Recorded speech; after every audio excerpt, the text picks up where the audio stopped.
कलयुग को क्यों नहीं मार सकते? नारद जी महाराज कह रहे हैं हम जिस कलयुग में रहते हैं उसकी एक ही जगह बड़ाई की गई है, इसलिए ध्यान से सुनो। कलयुग के बारे में कहा, बोले कि महाराज भले ही कलयुग में हजारों दुर्गुण हो, लाखों दुर्गुण हो, लेकिन कलयुग में एक बहुत बड़ा सद्गुण है जो किसी युग में नहीं है।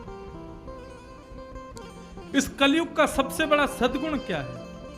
बोले यत् फलम नास्ति तपसा ना योगेन समाधिना तत्फलम लभते सम्यक कलौ केशव कीर्तनात्। जो फल तपस्या से नहीं मिलता, योग से नहीं मिलता, साधना से नहीं मिलता, बड़े बड़े योगी, बड़े बड़े तपस्वी, बड़े बड़े साधन करता भी फेल हो जाते हैं, तब भी उनको वो सुख नहीं मिल पाता। वो फल कलिकाल में केवल और केवल हरि का संकीर्तन करने मात्र से मिल जाता है। केवल भुजा उठा करके भगवान का हरिनाम संकीर्तन कर लिया जाए, उससे वो फल मिल जाएगा जो योगियों को, तपस्वियों को सतयुग त्रेता द्वापर में नहीं मिलता। ये कलयुग का प्रभाव है। अरे महाराज कहां तक कहें, एक बहुत बड़े पापी को पकड़ने के लिए यम के दूत आने लगे। वो पापी एक वृक्ष के नीचे जाकर के लेट गया, तभी ऊपर से कौवे ने, कबूतर ने बीट छोड़ी। वो उसकी विष्ठा आकर के उस व्यक्ति के मस्तिष्क पर आकर के तिलक बना देती है। यम के दूत उसको लेने के लिए आए, जैसे ही उसके मस्तिष्क पर तिलक को देखा, तिलक नहीं था, कबूतर की विष्ठा थी, लेकिन तिलक की तरह लग रही थी। तो यम के दूतों ने सोचा, बोले इसको ले जाने के लिए महाराज ने कहा है, लेकिन हमारी नरक की प्रणाली में लिखा है जो तिलक लगाता है उसको नरक पकड़ करके नहीं ले जाना है। भैया इसको छोड़ चलो, इसको नहीं ले जा सकते हैं। यमराज से जाकर के कहा, बोले महाराज हमने उसको छोड़ दिया। बोले क्यों छोड़ दिया? बोले उसने तिलक लगा रखा था। तब यमराज ने देखा, बोले अरे मूर्खों, उसने तिलक नहीं लगाया था, एक कबूतर ने उसके ऊपर अपनी विष्ठा छोड़ी थी। लेकिन यमराज ने फिर पकड़ लिया, बोले अब मत जाओ उसको पकड़ने। हमारा धर्म कलयुग कितना महान है, कलयुग की कितनी बड़ी विशेषता है। यहां पर कोई भाव से नहीं, कुभाव से भी यदि तिलक मस्तक पर रख ले और उसकी मृत्यु हो जाए, उसने जीवन भर पाप किया हो, अंतिम समय में यदि यम के दूत आएंगे और मस्तिष्क पर तिलक देखेंगे तो उसको छोड़ के चले जाएंगे। बोले ये नरक जाने लायक नहीं। सतयुग त्रेता द्वापर में ऐसा नहीं हो। सतयुग त्रेता द्वापर में तो रावण आदि भी तिलक लगाते थे, लेकिन उन पर कृपा नहीं होती थी। ये कृपा तो केवल कलयुग को प्राप्त है। भाव को भाव अनख आलसहु नाम जपत मंगल दिस दस। भाव से जपो, कुभाव से जपो, भगवान का नाम एक बार आपके मुख पे आ जाए, कलिकाल में उसी से मुक्ति हो जाएगी। एक बार एक संत एक गांव में गए, तो एक ब्राह्मण उन संत के पास गया और संत से जाके बोलने लगा, बोले महाराज मेरा बेटा ना वो नास्तिक है, मैं ब्राह्मण हूं, मेरे 3 बेटे हैं, दोनों बेटे मेरे बड़े खूब पूजा कराते हैं, खूब पाठ कराते हैं, गृह प्रवेश कराते हैं, यज्ञ आदि कराते हैं, लेकिन मेरा सबसे छोटा बेटा नास्तिक है, कुछ नहीं करता। कहां तक कहें, कोई राम राम भी बोल देना तो वो ईंटा पत्थर फेंक के मारता है। बोले मुझसे ये शब्द मत बोला करो, मुझे पसंद नहीं है, प्रिय नहीं है। भगवान का नाम भी उसको पसंद नहीं है। संत ने कहा एक काम करो, हम कल तुम्हारे घर आएंगे, तुम्हारे बेटे से हमको मिलवाओ। उस व्यक्ति ने कहा, बोले महाराज संतों को देख करके तो और चिढ़ जाता है वो। बोले चिढ़ जाने दो, बोले लेकिन हम कल आएंगे, उसको पकड़ करके उससे बात करेंगे। संत दूसरे दिन ब्राह्मण के घर पहुंचे। ब्राह्मण के घर जाकर के महाराज उस व्यक्ति से मिले, उस बालक से मिले। बालक पहले तो भागने लगा, बोले कि मैं तुम जैसे संतों से मिलता नहीं हूं, दूर रहो दूर रहो दूर रहो। बोले संत बोले मुझे कुछ नहीं चाहिए, 1 मिनट बात कर ले बस। बालक बोला क्या बात करनी है? बोले तू कुछ मत कर, केवल अपने मुख से एक बार जय श्री कृष्ण बोल दे, फिर जीवन भर ना भजन करना, ना कीर्तन करना, ना कथा सुनना, कुछ मत करना, बस जय श्री कृष्ण बोल दे। बालक बोला नहीं बोलूंगा। बोले एक बार बोल दे, एक बार में तेरा क्या चला जाएगा? बोले नहीं बोलना मेरे को। जैसे लोगों के लिए गाली बोलना पाप है, अपराध है, ऐसे ही ये शब्द बोलना मेरे लिए अपराध है, मैं नहीं बोलूंगा। संत बोले एक बार जय श्री कृष्ण यदि कह देगा तो उसमें कोई कुछ तेरा बिगड़ नहीं जाएगा, कुछ चला नहीं जाएगा, एक बार जय श्री कृष्ण बोल दे। बोले आप कितना भी प्रयास कर लो, कितनी भी मेहनत कर लो, मैं जय श्री कृष्ण नहीं बोलूंगा। संत बोले बस हो गया काम, तुमने बोल दिया जय श्री कृष्ण, हो गया, जय श्री कृष्ण हो गया। संत बोले अब तुमको करना क्या है? बोले अब जीवन भर जय श्री कृष्ण बोलना मत।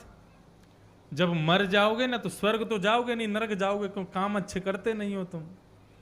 तो जब नरक जाओ ना तो यमराज को जाकर के केवल इतना बोलना कि एक बार मैंने जय श्री कृष्ण बोला था, उसका फल पहले मुझे दो, उसके बाद मेरे पापों की जो मेरे को देना हो सजा दे देना। एक बार जय श्री कृष्ण बोलने का फल पहले मुझे दो। अब तो महाराज वो बालक रात में सोवे तो उसके दिमाग में जय श्री कृष्ण बोल दिया मैंने, उसका क्या फल मिलेगा, जय श्री कृष्ण का क्या मतलब होता है, कि जय श्री कृष्ण में इतना प्रभाव। अब वो दिन रात जय श्री कृष्ण जय श्री कृष्ण जय श्री कृष्ण उसके मन ही मन में इतना घूमे इतना घूमे इतना घूमे, लेकिन बोलता नहीं था। एक दिन उसकी मृत्यु हो गई। यम के द्वार पहुंचा, यमराज जी ने पूरा कॉपी खोल करके देखी महाराज, उसके पूरा रजिस्टर निकाला तो उसने तो जीवन में बहुत पाप किया है।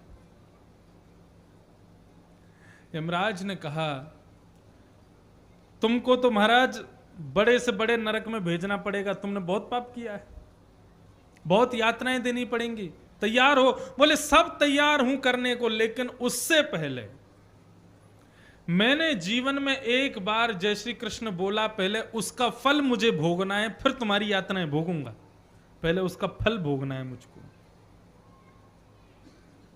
यमराज बोले एक बार जय श्री कृष्ण बोला? बोला हाँ बस एक बार बोला जीवन में, उसका फल पहले मुझे भुगा दो, फिर तुम जो यातना दोगे सब स्वीकार है। यमराज जी सोचने लगे, अपने सैनिकों से दूतों से पूछें एक बार जय श्री कृष्ण बोलने का फल क्या होता? बोले महाराज हमको नहीं पता, किसी को नहीं पता। यमराज जी बोले तुम रुको, हम ब्रह्मा जी से पूछ के आते हैं, अभी जा रहे ब्रह्मलोक। बोला कि मैं नहीं रुकूंगा यहाँ पे, अब ब्रह्मा जी ने कुछ अच्छा बताया, तुम आके बुरा बता दो, मैं कैसे विश्वास करूं? मैं भी चलूंगा साथ में, सुनूंगा वहां चल के। यमराज जी बोले तो चलो फिर साथ में। चलने लगा तो बोला सुनो मैं पैदल नहीं जाऊंगा, मैंने कौन सा कोई अपराध थोड़ी किया जो पैदल जाऊं ब्रह्मा के द्वार, मेरे लिए पालकी मंगवाओ। यमराज जी बोले पालकी क्यों? बोले एक बार जय श्री कृष्ण बोलने का, नहीं तो फल बताओ मेरे को, नहीं तो पालकी मंगवाओ, दोनों में से कुछ एक करो। ब्रह्मा जी ने बोले भाई लाओ पालकी लाओ इसके लिए। पालकी ले आए, चार कहार उठाने लगे तो ऊपर बैठा बैठा बोलने लगा ए यमराज जी, ये चार लोगों से क्यों उठवा रहे हो? बोले क्यों? बोले आप इतना हत्ता तगड़ा शरीर लेकर के चल रहे हो, एक को हटा दो स्वयं लग जाओ ना। बोले अच्छा मैं क्यों लगूं? बोले क्योंकि मैंने एक बार जय श्री कृष्ण बोला, उसका फल बताओ, या तो उसका फल बताओ या फिर नीचे लग जाओ। यमराज जी ने एक व्यक्ति को हटाया, स्वयं कंधे पे उठा लिया, रोते रोते ब्रह्मा जी के पास पहुंचे। ब्रह्मा जी बोले वाह भाई वाह, आज तो साक्षात नरक के स्वामी किसी दिव्य भक्त को मेरे यहां लेकर के आए, अपने कंधे पे चढ़ा के लाए। ब्रह्मा जी ने कहा भाई कैसे आए, क्या हुआ? यमराज जी बोले बिना पैसे का नौकर बना लिया इसने मुझे, बोल रहा है या तो एक बार जय श्री कृष्ण बोलने का फल बताओ, नहीं तो ब्रह्मा के पास ले चलो, पालकी में जाऊंगा, आप लगाओ कंधा अपना। ब्रह्मा जी बोले एक बार जय श्री कृष्ण बोला? बोला हाँ बस एक बार, जल्दी से फल बताओ, इसको फल देकर के फिर इतनी यातनाएं दूंगा, ये भी याद रखे। ब्रह्मा जी ने महाराज चारों वेद खोज लिए, 3-3 बार देख लिए, लेकिन जय श्री कृष्ण एक बार बोलने का कोई फल कहीं नहीं लिखा। ब्रह्मा जी बोले इसमें तो लिखा नहीं है। तो फिर यमराज जी बोले तो फिर क्या करें? बोले एक काम करो, शंकर जी के पास चलें, शंकर जी को ज्यादा पता रहता है, वो नेत्र बंद करके निरंतर ठाकुर जी का स्मरण करते, उनको पता होगा, चलो। चिदानंद रूप शिवोहम शिवोहम। महाराज ये मध्य प्रदेश है, महाकाल की भूमि है। नमः पार्वती पतये हर हर महादेव। शंकर जी के पास पहुंचे हैं। यमराज जी और ब्रह्मा जी दोनों ने कहा, बोले महाराज इसने एक बार जय श्री कृष्ण बोला है, उसका फल पूछ रहा है। शंकर जी बोले महाराज उसका फल तो मुझे भी नहीं पता। वो कहां चले? बोले नारद जी के पास चलो। अब तो ब्रह्मा जी, शंकर जी, यमराज जी तीनों लेकर के नारद जी के पास पहुंचे। नारद जी बोले मुझे भी फल नहीं पता। अरे बार बार कहां भटक रहे हो? सीधे वैकुंठ चलो, साक्षात शंख चक्र गदा पद्मधारी श्रीमन नारायण से ही जाकर के पूछेंगे कि क्या फल है जय श्री कृष्ण बोलने का। चारों अपने कंधे पर उठा करके उसको लेकर के जैसे ही गोलोक धाम पहुंचे, वैकुंठ पहुंचे, वहां पर शंख चक्र गदा पद्मधारी नारायण भगवान विराजमान हैं। सबने जाकर के प्रणाम किया और प्रणाम करके वंदन करते हुए कहा महाराज इस व्यक्ति ने एक बार जय श्री कृष्ण बोला है, उसका फल पूछ रहा है, आप कृपा करके बताइए ना। भगवान जोर से मुस्कुराए और मुस्कुरा के बोले साक्षात यमराज, साक्षात ब्रह्मा, साक्षात शिव, साक्षात नारायण, नारद जी जिसको अपने कंधे पर उठा करके वैकुंठ लेकर के मेरी गोद में पधराने लावे, यही एक बार जय श्री कृष्ण बोलने का फल है। यही फल है उसका, और क्या पूछोगे भैया। इसीलिए मैं गाता हूं हरि का भजन करो, हरि है हमारा, हरि का भजन करो, हरि है हमारा, हरि का भजन करो, हरि है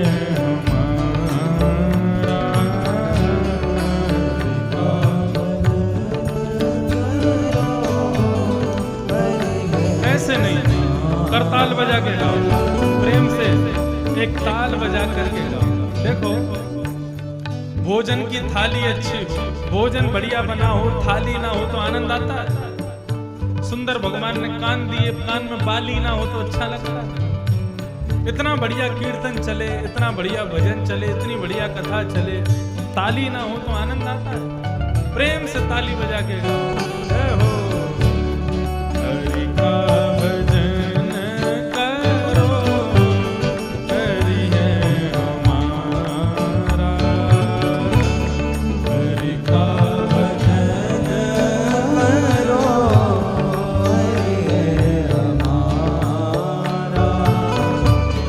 हरि नाम लेने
दीन बंधु, यही हरि दीन बंधु, यही हरि करुणा सिंधु, यही हरि करुणा सिंधु।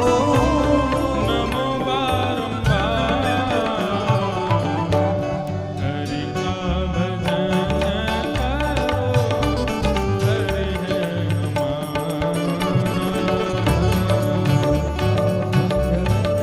करो हरि है हमारा।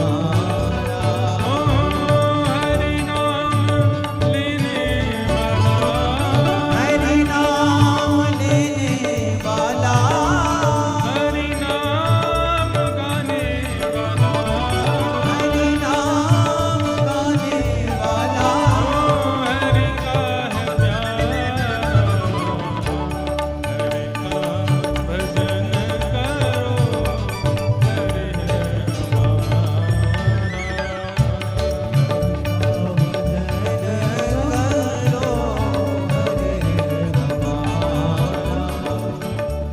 हरि का भजन करो, हरि है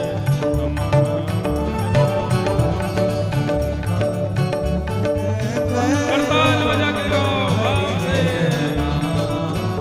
ओ हरे कृष्ण कृष्ण कृष्ण हरे हरे, हरे राम राम राम हरे हरे। हरे कृष्ण कृष्ण कृष्ण हरे राम राम राम हरे हरे। हरे कृष्ण कृष्ण कृष्ण हरे हरे, हरे राम राम राम हरे हरे। हरे कृष्ण कृष्ण कृष्ण हरे हरे, हरे राम राम राम हरे हरे। हरे कृष्ण कृष्ण कृष्ण हरे हरे, हरे राम राम राम हरे हरे। हरे कृष्ण कृष्ण कृष्ण हरे हरे, हरे राम राम राम हरे ओ हरे। हरे कृष्ण कृष्ण कृष्ण हरे हरे, हरे राम राम राम हरे हरे। कृष्ण कृष्ण कृष्ण हरे हरे, हरे राम राम राम हरे हरे।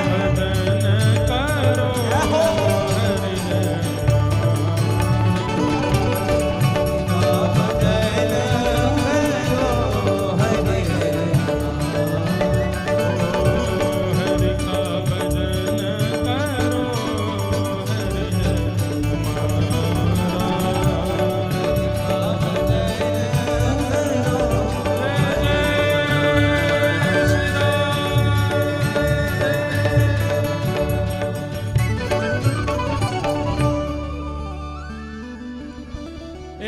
एकाकारं कलिं दृष्ट्वा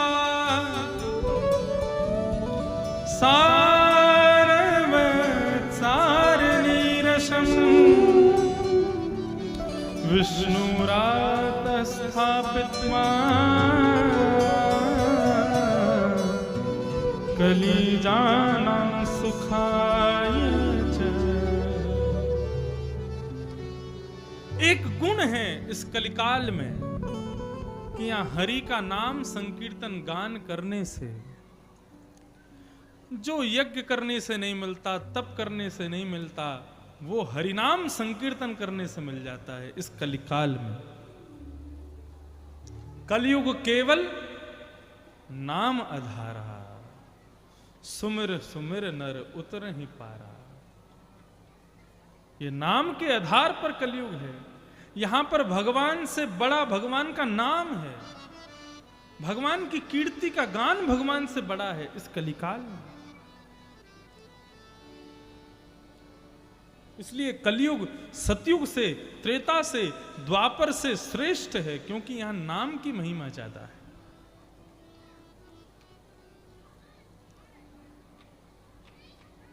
कलयुग में भक्ति बहुत सरल है, भगवत प्राप्ति बहुत सरल है। सतयुग में कठिन है, त्रेता में कठिन है, द्वापर में कठिन है, लेकिन कलयुग में बहुत सरल है।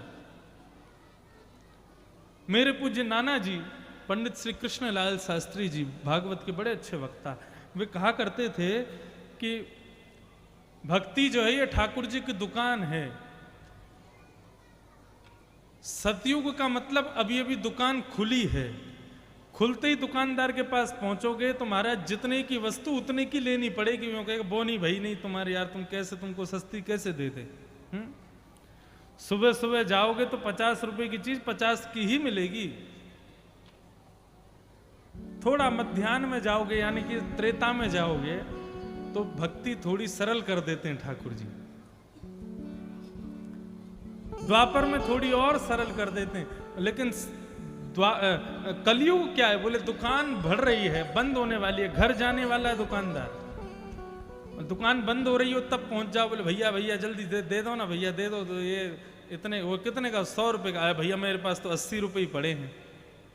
तो दुकान बढ़ाने के चक्कर में बड़ा भला अगर होगा दुकानदार, बोले ला चल तू 80 रुपया ही दे, ले जा, ले सामान ले जा। ठीक वैसे ही सतयुग, त्रेता, द्वापर, कलयुग, ये 4 युग हैं। सतयुग में भगवान की प्राप्ति होती तपस्या से। 50 के हो जाओ, 50 के बाद 51, 52, फिर वन आने लग जाओ, वन में जाओ, अब छोड़ो घर छोड़ो, तब करोगे तब भगवान मिलेंगे। सबने तपस्या की। सतयुग के बाद त्रेता, त्रेता में भगवान की प्राप्ति होती यज्ञ करने से। जितना हवन करोगे, जितना यज्ञ करोगे, जितने घी के पीपे लगा दोगे यज्ञ में, उतनी जल्दी भगवान प्रसन्न हो जाए। द्वापर में ठाकुर जी की मंदिर की मूर्ति सेवा, उसको जितने अच्छे सुंदर ढंग से करोगे, सुंदर प्रकार से करोगे, 56 भोग लगा के करोगे। हमारे वृंदावन में देखो कभी कैसी सेवा होती ठाकुर जी की। महाराज फूलों का बंगला बनता है, गुलाब का बंगला, मोंगरे का बंगला, अलग अलग बंगले बनेंगे, 56 भोग बनेंगे, 100 प्रकार के आइटम बनते हैं ठाकुर जी की भोग सामग्री में। तो ऐसी सेवा जब हम करते, इसको कहते हैं राजोपचार। एक होता है षोडशोपचार, एक होता है राजोपचार। तो द्वापर में भगवान मिलते हैं राजोपचार सेवा करने से। जितनी बड़ी बड़ी सेवा ठाकुर जी की करोगे उतनी जल्दी ठाकुर जी मिल जाते हैं। लेकिन कलयुग में, कलयुग केवल नाम आधारा, सुमिर सुमिर नर उतरहि पारा। कलयुग केवल नाम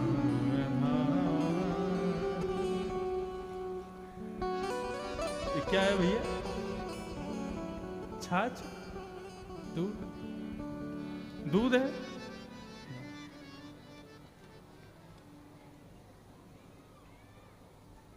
बहुत बढ़िया। तो हम क्या कह रहे थे, कलयुग में नाम की प्रधानता है। नाम ही वो कर देगा जो तपस्या, जो यज्ञ, जो ठाकुर जी की सेवा नहीं कर पाते, वो नाम में प्रभाव इस कलिकाल में। भक्ति महारानी ने जाकर के श्री नारद जी से कहा, मुझे कलयुग की प्रशंसा नहीं सुननी है, मेरे पुत्र वृद्ध हैं, कैसे भी इनको युवा करो, कैसे भी इनको स्वस्थ करो। अनुज, कैसे भी इनको स्वस्थ करो।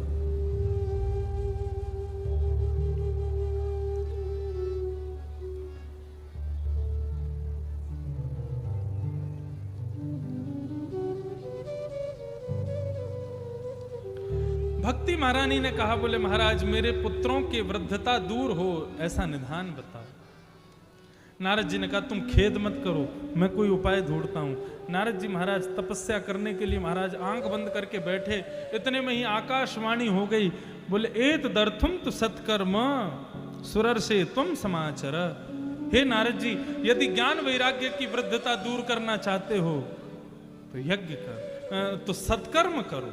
अब सत्कर्म किसे कहते हैं? नारद जी महाराज बोले, ठीक है। तो गीता, वेद, वेदांत का पाठ सुनाने लगे। जितनी देर पाठ सुनते हैं ज्ञान वैराग्य पुनः युवान होने लगते हैं, लेकिन पाठ जैसे ही पूरा होता है फिर से वृद्ध हो जाते हैं। बंधुओं, सब लोग बहुत सावधानी से सुनना, ये ज्ञान वैराग्य की वृद्धता क्या है? आप लोग 4 घंटे कथा सुनोगे ना, तो 4 घंटा कथा सुनने में महाराज ज्ञान भी उठ जाएगा। बोले हाँ ये सही बात है, ये अच्छी बात है, ये बढ़िया बात है, ज्ञानी बन जाओगे। लेकिन 4 घंटा बाद जब कथा पूरी होती है तो वैराग्य भी आ जाता है। बोले अब संसार में कुछ नहीं रखा। ये व्यास जी ने जो कथा सुनाई है ना, सारा सार सुना दिया मेरे को इन्होंने। पत्नी, बच्चे, घर परिवार, ये सब माया है, सब माया जैसी दिखने लगेगी। और आपके मन में आने लगेगा कि इनके संग, महाराज जी के संग ही चला जाऊं मैं, घर बार छोड़ छाड़ के। लेकिन 7 दिन बाद जब कथा पूरी हो जाएगी ना, तो जैसे जैसे कथा पूरी होने के बाद दिन बढ़ेंगे, वैसे वैसे पुनः अपने घर की ओर आसक्त होते चले जाओ। आप 7 दिन कथा में बैठे हो, यहां पर आपका ज्ञान भी युवान हो जाएगा, वैराग्य भी युवान हो जाएगा। लेकिन 7 दिन बाद जब कथा पूरी हो जाएगी, ये सब पंडाल आदि सब उखड़ जाएगा, फिर से ज्ञान वैराग्य वृद्ध हो जाएंगे, फिर से वृद्ध होके शिथिल होके पड़े रहे, फिर से उनको युवान बनाने के लिए फिर कथा करानी पड़ेगी। महाराज ऐसा ही होता हमारे साथ। तो जितनी देर नारद जी पाठ करते हैं, ज्ञान वैराग्य खड़े हो जाते हैं, दाढ़ी चली जाती है, महाराज बिल्कुल युवान हो जाते हैं। लेकिन जैसे ही पाठ पूरा होता, फिर से वृद्ध होके गिर जाते। नारद जी महाराज बोले गीता पाठ, वेद वेदांत का पाठ मतलब सत्कर्म की श्रेणी में ये भी नहीं आते क्या? तब किसी ने कहा, बोले नहीं, सत्कर्म तो ये भी हैं, लेकिन भगवान शायद कुछ विशेष सत्कर्म कहना चाहते हैं, करो। नारद जी ने सबसे पूछा, लेकिन किसी ने भी उत्तर नहीं दिया। तब नारद जी महाराज भ्रमण करते करते बद्रीनाथ पहुंचे।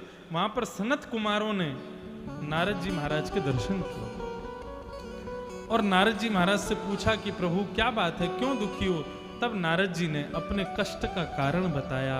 नारद जी महाराज के कष्ट के कारण के बदले 5 सत्कर्म बताए गए हैं। बहुत ध्यान से सुनिएगा, ये 5 सत्कर्म हैं। पहला, द्रव्य यज्ञ, तपो यज्ञ, योग यज्ञ तथा परे, स्वाध्याय ज्ञान यज्ञश्च ते तु कर्म विसूचका। पहला यज्ञ बताया द्रव्य यज्ञ। द्रव्य यज्ञ का मतलब क्या होता है? बहुत ध्यान से सुनिएगा। पहला सत्कर्म, ठाकुर जी की सेवा में नवीन नवीन द्रव्यों का प्रयोग करना ही द्रव्य यज्ञ है। यहां पे हवन यज्ञशाला बनी है। अब यज्ञशाला में कल से महाराज यहां यज्ञ होगा, उसमें सुंदर आहुति पड़ेंगी, वो सब द्रव्य है। ठाकुर जी को मंगल वस्तु प्रदान की जाती, वो द्रव्य है। ठाकुर जी को माला प्रदान की गई, वो द्रव्य है। ठाकुर जी को पेड़ा बूंदी के लड्डू प्रदान किए, ये द्रव्य है। ये द्रव्य यज्ञ की श्रेणी में आते हैं। जहां पर ठाकुर जी की सेवा में धन का व्यय किया जाता हो, उसको द्रव्य यज्ञ कहा जाता है। ये पहला सत्कर्म। दूसरा सत्कर्म क्या है? तप यज्ञ, तपस्या। आप कहोगे आज की डेट में तप क्या है? 4 घंटा एक आसन पर बैठ करके कथा सुनना, यही तप है। संसार में पता है सबसे कठिन 2 काम होते हैं, लिख लीजिएगा। पहला कठिन काम होता है स्वयं पढ़ना। कोई पढ़ावे, हम पढ़ लें, वो सरल होता है। स्वयं से नए विषय को पढ़ना, ये बहुत कठिन होता है। और दूसरा सबसे कठिन काम होता है बहुत देर तक मौन रह करके किसी और को सुनना। ये भी बहुत कठिन है। भगवान कृष्ण कहते हैं अर्जुन से, सबसे कठिन काम है ये, किसी को सुनना। क्यों? कलिकाल में आदमी सुनना किसी को नहीं चाहता, अपनी अपनी सुनाना चाहता है। लेकिन कथा एक ऐसा पंडाल है, यहां पर आकर के सब बोलने वाले भी शांत हो जाते हैं, सब मौन होकर के सुनते हैं। आप खुद सोचो, पिछले 3 घंटे से एक शब्द नहीं बोला आपने, शांत बैठे हो, मौन, कथा सुन रहे हो। वो बात अलग है आपस में आपकी गप्पें चल रही हों, बातें चल रही हों तो बात अलग है, लेकिन जिन जिन मेरी दृष्टि उन्हीं पर जा रही है जो सुन रहे हैं। वक्ता का भी एक स्वभाव होता है, वो उसको क्यों सुनाए जो उसको सुन ही नहीं रहा, वो उसी की तरफ देखता है जो उसको सुन रहा है। तो जिनको मैं सुना रहा हूं वो लोग तो सुन रहे हैं, उन्होंने शायद पिछले 3 घंटे से एक शब्द भी नहीं बोला है। तो बहुत कठिन काम होता है कथा सुनना, ये भी एक तप है। गोवर्धन की परिक्रमा, किस किस ने गोवर्धन की परिक्रमा लगाई, हाथ ऊपर करो। जय हो। आप सबने तपस्या की है, गोवर्धन की परिक्रमा भी करना भी तपस्या है, वह भी तप है। अरे कहां तक कहें, शनिवार और मंगलवार के दिन ददरुआ धाम जाना, यह भी तपस्या है। मैंने तो वहां कथा की है महाराज, मंगलवार के दिन कम से कम नहीं तो 1-1.25 लाख आदमी सब दर्शन करते हैं, भंडारा भी पाते हैं। ऐसे में दर्शन हो जाए बहुत बड़ी बात है, वो भी एक तप है। और ऐसी बीहड़ गर्मी में वो भी एक तपस्या है। तो भगवत प्राप्ति के लिए अपने शरीर को किसी भी प्रकार का कष्ट देना, व्यवस्था से उसको अलग रखना, ये तप है। 9 दिन तक माताएं बहनें और कई भाई लोग व्रत करेंगे। ये व्रत क्या है? अन्न नहीं खाना, ये तप ही तो है। और कई लोगों का व्रत भी बड़ा विशेष होता है महाराज, कूटू की पकौड़ी, कूटू की कचौड़ी, कूटू की सब्जी, और वो क्या बोलते हैं, समा की खिचड़ी, आलू की रसीली सब्जी, सब महाराज सुबह शाम ऐसे व्रत हो में तो 9 दिन में वजन घटने की जगह बढ़ और जाता है। कई लोगों का ऐसा व्रत भी होता है।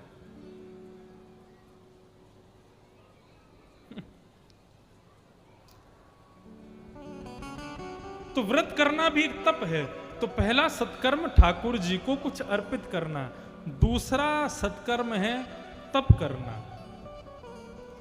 तीसरा सत्कर्म है योग, योग यज्ञ। योग किसे कहा जाता है? स्वामी रामदेव जी सुबह सुबह आस्था चैनल पे जो कराते हैं वो योग है, लेकिन वह ही योग है ऐसा नहीं, वह भी योग है। उसके अलावा योग क्या है? गीता के प्रत्येक अध्याय का नाम योग है। ज्ञान योग, कर्म योग, भक्ति योग, वैराग्य योग। योग का मतलब होता है मिलना। हमको किसी ने बुलाया, बोले महाराज जी ददरुआ पधारो, तो हम क्या कहते हैं? हाँ योग बनेगा तो देखेंगे, कुछ क्रम बन पाएगा तो देखेंगे। तो मिलने को योग कहते हैं। तो तीसरा सत्कर्म क्या है? बोले सज्जनों से मिलना, संतों से मिलना, भक्तों से मैत्री करना, यह तीसरा सत्कर्म है। और चौथा सत्कर्म क्या है? स्वाध्याय यज्ञ। चौथा सत्कर्म है, आपने यदि कहीं से कोई ज्ञान प्राप्त किया तो उस ज्ञान को घर जाकर के तुरंत अपने जीवन में लागू कर देना, यह स्वाध्याय यज्ञ चौथा सत्कर्म है। एक बालक बहुत चीनी खाता था, उसकी दादी बड़ी परेशान, बोले मेरा ये नाती बहुत चीनी खाता है, क्या करूं? तभी उनको किसी ने बताया, बोले गांव में एक संत हैं, उस गांव में वो जिससे जो बोल देते हैं ना, वो आदमी फिर करना बंद कर देता है। वो बोल देते हैं तू शराब पीना बंद कर दे, तो आदमी अपने आप छोड़ देता है। वो बोल दें तू मांस खाना बंद कर दे, आदमी अपने आप छोड़ देता है। तुम उनके पास इसको ले जाओ बालक को।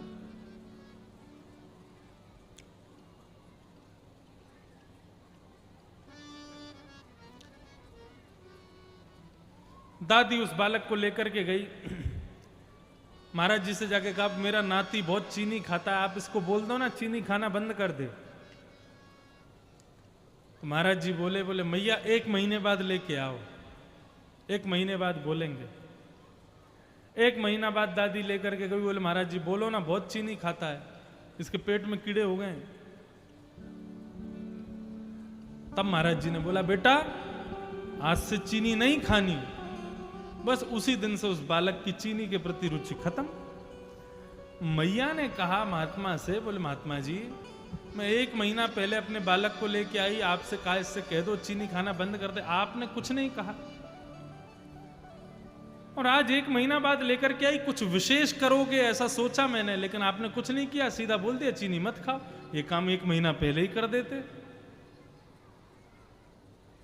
तो महात्मा जी बोले, मैया 1 महीना पहले जब आप अपने बालक को लेके आई थी तब मैं भी चीनी खाता था। जो काम मैं स्वयं करता हूं दूसरे को मना कैसे कर दूं? 1 महीने में परहेज करके मैंने चीनी को छोड़ा। जब मैंने चीनी छोड़ दी तब इसको बोला कि तू भी चीनी खाना बंद कर दे, अपने आप लागू हो गया। इसको कहते हैं स्वाध्याय यज्ञ। आप कथा में जो ज्ञान सुनकर के जाते हो, कथा पंडाल के बाहर जाके बाहर भूल गए ना, तो वो ज्ञान श्रेष्ठ नहीं माना जाएगा। यहां सुनने के बाद घर जाकर के उसको तुरंत अपने जीवन में उतार लेना, लागू कर लेना, तो उसको कहते हैं स्वाध्याय। ये चौथा सत्कर्म। और 5वां सत्कर्म क्या है? ज्ञान यज्ञश्च, जो आजी मां के चरणों में यहां पर हो रहा है, श्रीमद् भागवत ज्ञान महायज्ञ। ये 5वां सत्कर्म और सबसे बड़ा सत्कर्म है ज्ञान यज्ञ। देखो, किसी को धन दान में देना अच्छी बात है, किसी को अन्न दान में देना बहुत अच्छी बात है, किसी को वस्त्र दान में देना बहुत बड़ी बात है, लेकिन किसी को ज्ञान दान में देना सबसे ऊंची बात है। आपने किसी को धन दिया, खर्च हो जाएगा, अन्न दिया, खप जाएगा, वस्त्र दिया, एक दिन मैला हो जाएगा, लेकिन किसी को ज्ञान दिया ना, वो कभी खर्च नहीं होगा, कभी खत्म नहीं होगा, कभी मैला नहीं होगा। वो सदैव उसका द्योतक बना रहेगा, सदैव उसका रक्षक बन के रहेगा। इसलिए हमारे भागवत में गोपी गीत में गोपियां कहती हैं, हे कन्हैया, तुम्हारे इस पूरे विश्व में सबसे बड़ा दानी यदि कोई है तो वो तुम्हारी कथा कहने वाले कथाकार हैं। वो 4 घंटे में पूरे विश्व का ज्ञान सुना देते हैं और ऐसा दान देके जाते हैं कि खर्चा भी कुछ खर्च ही नहीं होता। आपको जो मैंने बात बताई, आप कितना भी किसी को बताते रहना, वो कभी खर्च नहीं होगी आपसे, सदैव बढ़ती रहेगी, बढ़ती रहेगी। ये ज्ञान यज्ञ, ये सबसे बड़ा यज्ञ है। नारद जी महाराज बोले, तो फिर ज्ञान वैराग्य की श्रेष्ठता के लिए मुझे क्या करना चाहिए? बोले, श्रीमद् भागवतालाप सतु गीत सुखादि। शुकाचार्य जी ने जो परीक्षित को भागवत की कथा सुनाई थी, वही प्रसंग तुम जाकर के ज्ञान वैराग्य को सुनाओ, वे दोनों पुनः युवान हो जाएंगे। नारद जी महाराज बोले महाराज, भागवत में इतनी ताकत है कि वो ज्ञान वैराग्य को पुनः युवान कर दे। क्यों? बोले, क्योंकि मैंने तो उनको वेद सुनाया था, उससे उस पर कोई प्रभाव नहीं पड़ा, और श्रीमद् भागवत तो वेद का अंश है, वेद से प्रकट हुआ है। जो काम वेद नहीं कर पाया वो भागवत कैसे कर देगी? कितना अच्छा उत्तर देते हैं। बोले, भूख लगी हो तो पेड़ को नहीं खाया जाता, फल को खाया जाता है। फल को जन्म पेड़ देता है, लेकिन फिर भी पेड़ भूख नहीं मिटा सकता, भूख को फल ही मिटाएगा। वेद वृक्ष हैं और उनका पका हुआ फल श्रीमद् भागवत है। जो भूख लगी है तुमको, उसको वेद नहीं बुझा पाएंगे, उसको श्रीमद् भागवत बुझाएंगे। श्री भागवत महापुराण की महाराज, पहली भागवत की कथा, विश्व की सबसे पहली भागवत की कथा कहां हुई? ऋषिकेश में, हरिद्वार के पास। गंगाद्वार समीपे तु तटमानंद नामकम। आपकी कथा यहाँ आजीमा में पूरी होगी। इसके तुरंत बाद तो नहीं, बीच में 10 दिन के बाद फिर ऋषिकेश में कथा है। ऋषिकेश भागवत की प्रथम कथा स्थली है। ऐसी मंगलमयी भागवत की कथा सुनाई गई। वक्ता कौन है? बोले, सनक सनंदन सनातन सनत कुमार। 4 वक्ता हैं। और श्रोता कौन है? बोले 33 करोड़ देवता, ऋषि, मुनि, महर्षि सब बैठे महाराज। वृक्ष का पंडाल बनाया गया, रेत की नीचे दरी बिछाई गई है। गंगा जी की पवन सुगंधित बढ़िया कूलर का काम कर रही है। पीने के लिए गंगा जी का जल मिलता है और खाने के लिए वन के फल मिलते हैं। ऐसी मंगलमय व्यवस्था की गई है कथा की। कथा जैसे ही प्रारंभ हुई महाराज, इतने में ही ज्ञान वैराग्य भक्ति प्रकट हो गए। बोले सबके लिए कथा सुनाई जा रही है, जिनके लिए कथा हो रही है उनके लिए आसन नहीं है, हमको तो बताओ कहां बैठे। तब ज्ञान वैराग्य को आसन दिया गया। कौन सा आसन दिया गया? आहा, भक्ति ज्ञान वैराग्य को क्या आसन दिया है? ध्यान से सुनना, नारद जी महाराज आसन दे रहे हैं कि भक्ते सुगोविंद स्वरूप कर्त्री, प्रेमैक धर्त्री भव रोग हंत्री, सत्त्वां सात्वं च तिष्ठस्व ससैर्य संशया, निरंतरं वैष्णवमानसा। वाह! हे भक्ति महारानी, आपको आसन क्या दें? आप तो एक ही काम करो। बोले क्या? जितने श्रोता बैठे हैं सबके हृदय रूपी सिंहासन पर जाकर के विराजमान हो जाओ। ये जितने श्रोता कथा सुनने बैठे हैं सबके हृदय में जाके बैठ जाओ, वही तुम्हारा आसन है। और भक्ति महारानी समस्त श्रोताओं के हृदय रूपी आसन पर बैठ गई है। इस प्रकार से भागवत की प्रथम कथा का वाचन किया गया। भक्ति ज्ञान वैराग्य तीनों कीर्तन कर रहे हैं। श्री कृष्ण गोविंद हरे मुरारे, हे नाथ नारायण वासुदेव।